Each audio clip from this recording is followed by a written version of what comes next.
भारताच्या 80व्या स्वातंत्र्य दिनानिमित्त सोलापूर महानगरपालिकेच्या इंद्रभवन परिसरात आज महापौर विनायक कोंड्याल यांच्या हस्ते ध्वजारोहण करण्यात आले। यावेळी राष्ट्रध्वजास मानवंदना देऊन स्वातंत्र्य संग्रामातील हुतात्मे व स्वातंत्र्य सैनिकांना अभिवादन करण्यात आले।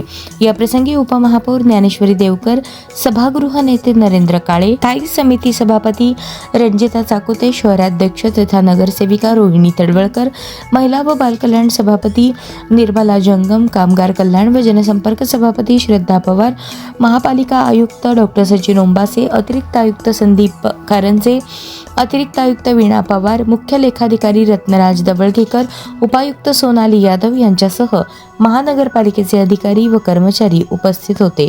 स्वातंत्र्य दिनाच्या या कार्यक्रमात उपस्थित अधिकारी कर्मचाऱ्यांनी तंबाखू मुक्तीची शपथ घेतली।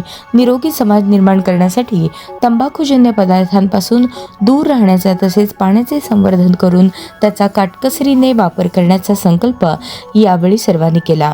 सोलापूर महानगरपालिकेच्या विविध विभागांमध्ये उत्कृष्ट व उल्लेखनीय कामगिरी करणाऱ्या गुणवंत अधिकारी कर्मचाऱ्यांचा महापौर विनायक कोंड्याल यांच्या हस्ते सन्मान करण्यात आला। आपल्या कर्तव्याप्रती निष्ठा, कार्यक्षमता आणि उल्लेखनीय योगदानाबद्दल त्यांचे कौतुक करून पुढील वाटचालीसाठी शुभेच्छा देण्यात आल्या। यावेळी महापौर विनायक कोंड्याल यांनी सर्व सोलापूरकरांना स्वातंत्र्य दिनाच्या शुभेच्छा देत शहराच्या विकासासाठी महानगरपालिकेचे अधिकारी, कर्मचारी, पदाधिकारी आणि नागरिक यांनी एकत्रितपणे काम करण्याचे आवाहन केले।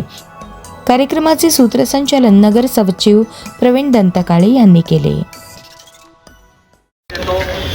व्यासपीठावरील सर्व आदरणीय मान्यवर, माननीय उपमहापौर सौ ज्ञानेश्वरीताई देवकर, माननीय सभागृह नेते श्री नरेंद्रजी सोलापूरकर, शहरवासियांनो, सर्वांना स्वातंत्र्य दिनाच्या मनपूर्वक हार्दिक शुभेच्छा देतो।